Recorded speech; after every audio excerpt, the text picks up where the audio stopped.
We'll read Luke chapter 6, verses 6 to 11. On another Sabbath, he, that's Jesus, entered the synagogue and was teaching, and a man was there whose right hand was withered. And the scribes and the Pharisees watched him to see whether he would heal on the Sabbath, so that they might find a reason to accuse him. But he knew their thoughts and said to the man with the withered hand, "Come and stand here." And he rose and stood there. And Jesus said to them, "I ask you, is it lawful on the Sabbath to do good or to do harm, to save life or to destroy it?" And after looking around at them all, he said to him, "Stretch out your hand." And he did so, and his hand was restored. But they were filled with fury and discussed with one another what they might do to Jesus.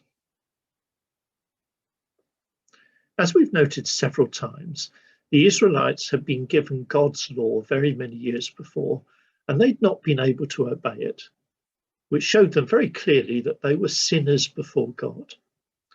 What Jesus brought was new. It wasn't an improved law, it was new.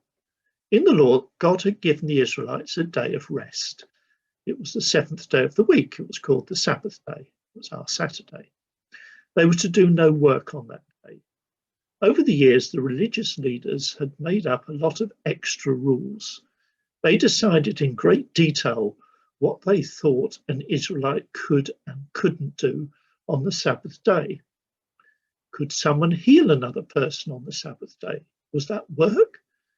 That's what they were fussing about now. Jesus had come and healed very many people. Many people who'd been ill, he made better. Many people who'd been troubled by evil spirits, Jesus had freed them. The religious leaders were not pleased. Jesus was not one of them. And was he actually healing on the Sabbath day?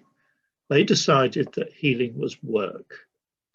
Well, Jesus knew what they were thinking. He knew that they were watching him, wanting to find something they could complain about. So on a Sabbath day, Jesus was in a synagogue and he was teaching. There were synagogues in many towns, and that was where the people would meet to be taught about God. And Jesus was teaching there. There was a man with a withered hand. The scribes and the Pharisees, the religious leaders, were there. They were there to try to find fault with Jesus. The Lord Jesus called the man with the withered hand, and the Lord Jesus spoke to the scribes and Pharisees. The Lord Jesus suggested to them that they think about the Sabbath day and what it was for. What was the point of it? It was for people's good.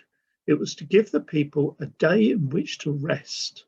They needed to take some time off. We all need to. So what was the Sabbath day for? Was it to do good or bad? Was it to save life or destroy it? Well, the answer should have been obvious. God had given the Sabbath to do good, to save them all from being made to work too much, to give them time for rest, relaxation, reflection. The Sabbath wasn't there to worry them with a whole lot of difficult rules to keep. God was always concerned for the people's best interests. They had no answer to Jesus' question, and Jesus healed the man immediately. But rather than being filled with joy that ill people were being made better, the scribes and the Pharisees were very, very angry. They were furious, in fact. They were filled with rage. They had to get rid of Jesus. He didn't do what they said, and the people loved what he did. Whatever could they do about him? Here's something for us to think about.